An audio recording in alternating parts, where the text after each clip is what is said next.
hung over the Bucks all season long, and it sharpens today. So how exactly did we get here? Well, according to Shams, after the team fell to 9-13, that was December 1st, his agent, Giannis, reiterated the time has come to part ways, but the trade deadline, it came and went, and no trade happened. And all the while, Giannis is dealing with injuries, and that eventually caused the NBA to launch an investigation into the Bucks for shutting him down.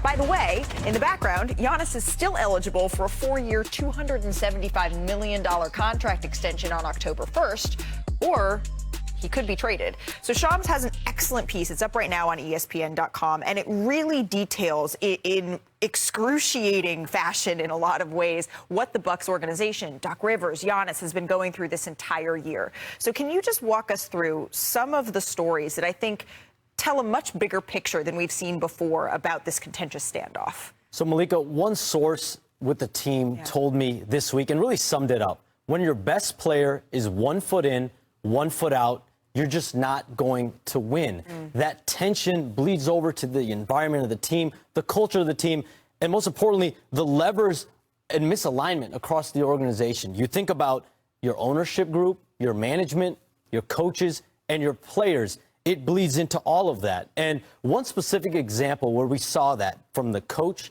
and the player dynamic was the most critical point in the Bucks calendar. That was the first week of March, Malika. And that's when the Bucks had a string of games where they had to win these games. It was make or break to make the play-in tournament, which they had sold to Giannis. We're going to get to the playoffs and make some noise. And on March 1, they lost in Chicago, a double-digit lead. It ended up being a blowout defeat. Then comes March 2. It was a game of a back-to-back against the Boston Celtics. Doc Rivers called for a team meeting that day.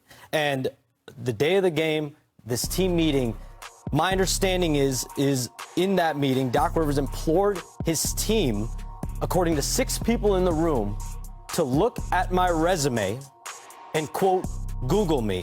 I took teams to the playoffs and championship that weren't supposed to be there. I thought this was one of them. That was not well received internally. And that was just another example of the disconnect between player and coach. I'll give you another example. Wait a second. Danny's laughing. I want to hear this. It wasn't taken well? No. Wow. I couldn't believe that wasn't taken. Have you ever had a coach say that? Look at my resume, I've had some coaches say some things. And I was coached by Doc. I wouldn't say a lot surprised. Doc was very good at talking to the group. Not a lot surprising when certain things happened. And I've been a part of organizations where superstars are 1 foot in, 1 foot out. Right. You know, I've had the Kawhi situation. I've had Ben Simmons situation, even James Harden. It didn't get prolonged this far out or this long. I feel like Giannis should have been moved a long time ago. Right. But Doc, sometimes, again, I mean, there's a young group in here. I don't know. That laugh was very knowing, but you had another example. There was another example that also rubbed players the wrong way, but also was a big part of the second half of the season. March 21st, they had a game in Phoenix. There was a shoot-around that day. And my understanding is there was another team meeting, but this only had the veteran players in it, the coaches and the veteran players. So the Giannis of the world, the Bobby Portises, Kyle Kuzmas, Miles Turner, Taurean Prince, etc. And in that meeting, Doc Rivers, one by one, addresses each player, gives them feedback. Taurean Prince, Kyle Kuzma, gets to Miles Turner, and that's when multiple people in the room told me that Doc Rivers let Miles Turner know that he felt disappointed in Turner's play, that he expected more this season. And as the group started to exit the meeting was wrapping up, Giannis and Bobby were not addressed in that meeting. They're the 2 long-standing players on the Bucks. So as everyone's starting to move away, they both speak up. They both address the group. So Bobby Portis speaks up, but Giannis particularly, he's been at the focus of all of this. Right. In front of the coaches, in front of everyone. He stands to support Kyle Kuzma and Taurean Prince. And Miles Turner specifically telling him, listen, I let you down. It's my fault I wasn't healthy. I wasn't able to be there for you. I'm not disappointing you. It's on me. I should have been there for you and been available. And that, again, shows what the message was from the coach and what the message is from the star player, and clearly a disconnect internally there. There's so much within what you just said. Is Iman Shumpert still there? Shump's still around. Yeah, there he is. Here. I'm curious what your reaction is to everything that we just heard Shams detail. Honestly, I'm curious to how Shams knows all that information coming out of a locker room. The best in the business right here. I am shocked. But to hear that, I definitely agree with Shams that it's like when you hear that disconnect, if you're in that locker room, I can only imagine the uncertainty that you're dealing with as far as what's the plan for me individually, what's the plan for the team now, what's the plan for the coaching now that, there's a disconnect with the team. There's just a lot of question marks that now can creep into your locker room, and I don't like that for them. So what now, Shump? You've been on many NBA teams. You've been on teams competing for championships. You've been on teams that are struggling and would have been in the play-in range if that was something that was happening. What now for Giannis? Right now for Giannis. Oh, Giannis, it's time to get some sunshine, brother. You were supposed to get it early on. You didn't want to be the bad guy. And this is what I started to come to the realization that, I wanted Giannis. I wanted to see Giannis finally put on a Knicks jersey, and I wanted them to explore that. But seeing how all of this is happening on the leaving the Milwaukee Bucks and how this has been kind of a back and forth and there's some tension there, I wouldn't want Giannis to go to New York anymore and, bring any of that tension to the New York media. They're sharks. They're going to eat this up. And I think that would do again to a locker room what you don't want to see happen.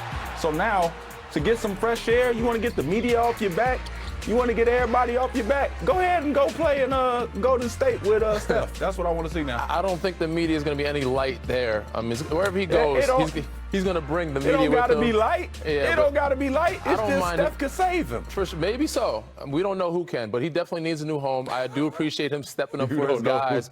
And Doc is, Doc, like certain coaches are known to be players coaches. Doc is definitely a players coach, but more of like a superstar coach. So maybe he, wouldn't say angled or what's named towards certain guys and not gave Giannis some of the backlash or whatever it may be. But Giannis stepped in for those guys and said his piece. And, sometimes that could rub superstars the wrong way. So, but in the sense of Giannis going to New York, I wouldn't mind seeing him in a New York Knicks jersey. I think he can handle the media there. I mean, listen, another example of what you just said. So, okay, Daddy. Kyle Kuzma, Miles Turner, a couple other veterans, Doc Rivers, the Bucks organization basically saying, listen, ownership is not going to be happy, does not want you to sit with illegitimate injuries as this team is down the line here. Yep. We know where they're at. We know what they're playing for. The one player that didn't get that same edict is Giannis. Right. So, Shump, you said you were impressed by just how much insight into this Shams has. I always am. So listen carefully as we tick off a couple of things here. One, do you, based on your reporting, believe that a breakup is inevitable with Giannis and the Bucks? And two, that investigation on whether or not he's going to play again this season, whether or not he's played his last game, what are you hearing there? So let's start with the first part. Forget what I think. Everyone at the highest levels around the Bucks, you think about ownership on down, believes there's an inevitability to what this is and a trade this offseason based on where the Bucks are at with all this, based on where Giannis Antetokounmpo has clearly been at with this. The past, in a lot of ways, has set up the present.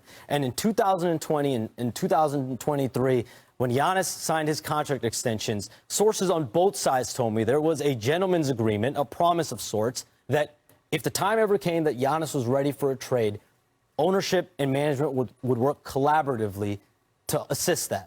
And so you think about when these requests started last May, these around Giannis looked at unfulfilled promises. So fast forward to 2 weeks before the deadline, Giannis, his agent, meet with Jimmy Haslam and Wes Edens 2 weeks before the deadline and say, hey, we're ready, do right by Giannis. They do engage with teams. There's conversations that are had. There's one team and one offer that the Bucks seriously considered in the final hours at the NBA trade deadline. That's the Miami Heat. That's an offer around Tyler Hero, Khalil Ware, other players, multiple first-round picks, multiple swaps. The Bucks obviously chose not to do that deal. My understanding is ownership believed there would be better for them in the offseason. It's best to wait on this decision until the summer. As I talked to teams that were involved in this at the deadline, like Minnesota and Golden State and Miami, etc., there were a dozen or so teams. They do believe those same comparable offers, if not better, slightly, will be there for the Bucks this offseason. So I'm not worried about that part of it if I'm Milwaukee. But Giannis will have 1 year left on his deal, and that does give him significant leverage in terms of how much a team's willing to give up if he's not ready and willing to extend. Okay, and you said something very important there. This offseason is when your sources are saying this, not extending into next season, this offseason. Shump, last word on this, because you were making all sorts of faces over there in New York. Because I was leaning in. I don't really have any more on the situation. I just know, Shams, when you go to sleep at night, lock that phone into the safe at your hotel. Make sure nobody gets a hold of it. I don't know how you know all that, brother. Gentleman's agreement here from me will make sure the phone is safe. All right, let's get to another former MVP.